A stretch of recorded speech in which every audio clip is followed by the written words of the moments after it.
Hennessy shook his head that it had all come down to this. The heir to the Hennessy dynasty, a family that had become synonymous with American wealth and power, sitting among the tattered remnants of European royalty, at a party that never seemed to end. Alan was leaning against a pile of overstuffed pillows on the floor as a hashish pipe began making its way toward him. He thought about how cocaine had destroyed his father's meteoric career in Hollywood, turning him into a Howard Hughes-type recluse. Because of that, Alan had vowed never to do drugs, and had kept his vow all through his years at Harvard, and then in Washington. But now, when the pipe came to him, he took it and inhaled deeply on it, so that the chunk of hashish glowed bright pink before his eyes. He then leaned back against the cushions, closed his eyes, and hoped for some momentary oblivion to descend upon him. But that blessing did not come. The fear inside him became even more acute, and he quickly opened his eyes. That's when he saw her. She was a tanned, 20-ish blonde, with breasts that pressed tightly against her black halter top. Alan watched her closely as she walked into the high vaulted living room, taking a seat opposite him in the circle.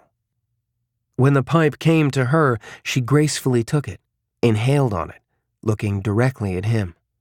Her blue eyes penetrated him, and his chest heaved deeply. It had been so many months that he had been traveling alone, and after a few moments, he got to his feet.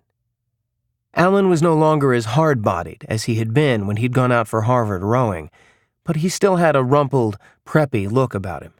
He had a wide, jaunty smile and a seemingly happy demeanor, but it was his eyes that gave him away, two furtive portholes that looked beseechingly out at the world.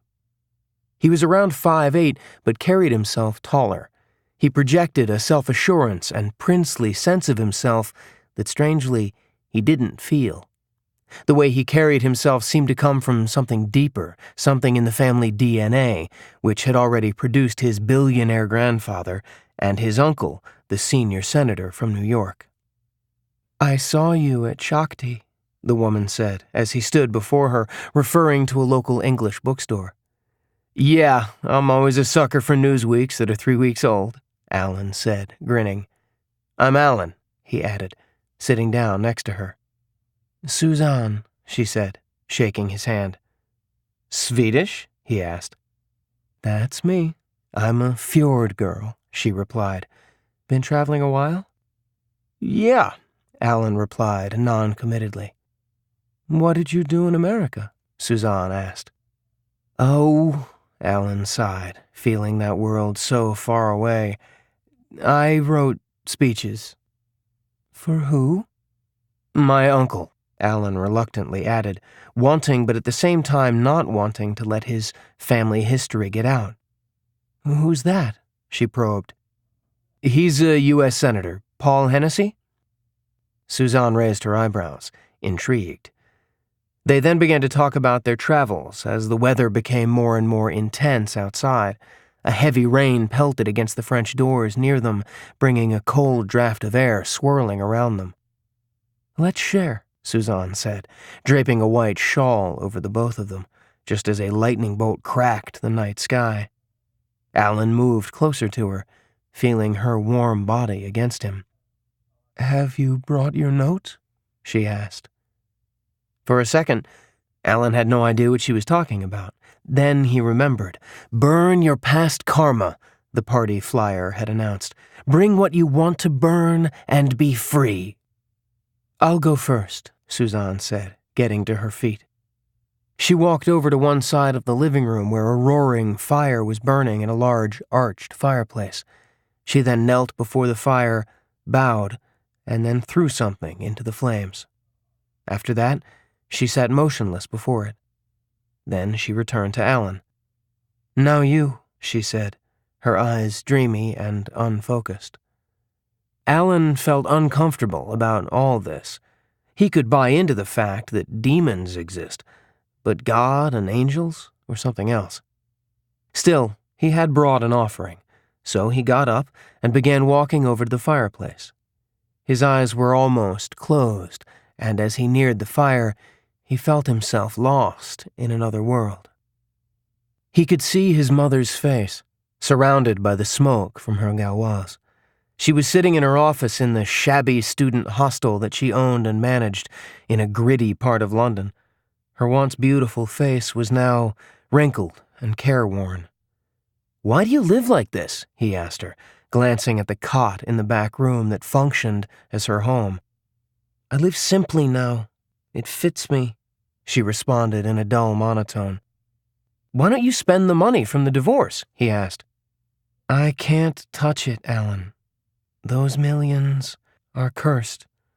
There is something evil," she began saying, and then shook her head, censoring herself.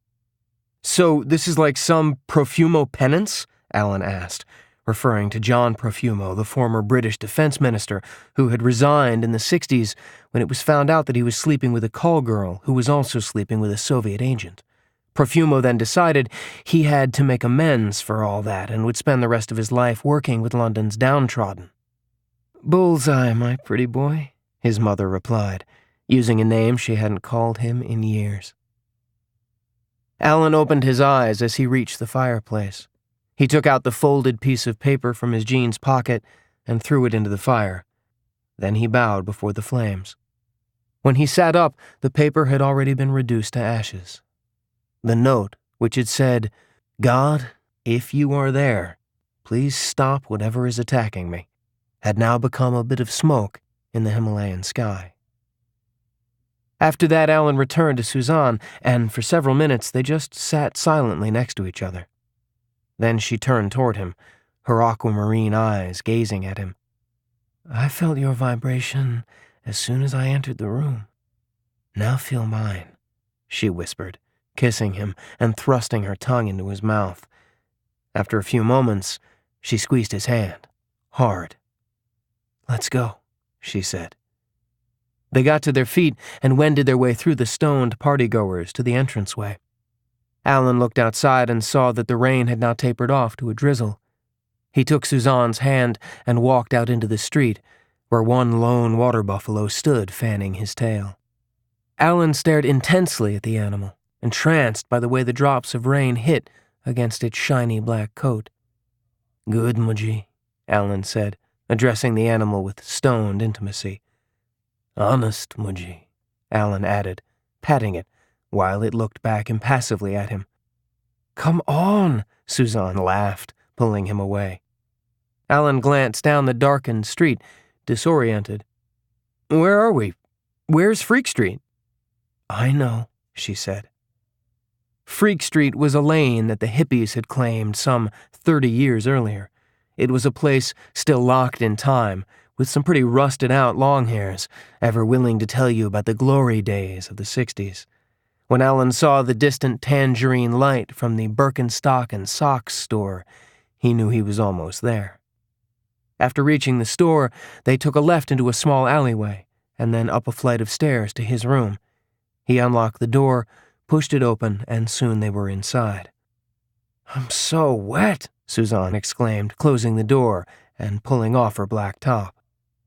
Alan gazed at her tanned breasts. He swallowed hard, threw off his clothes, and came against her. He felt her warm skin against his.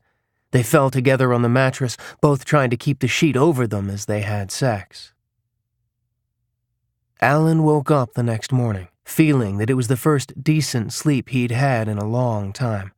The nightmares had come, but just having a warm body next to him had been an incredible comfort.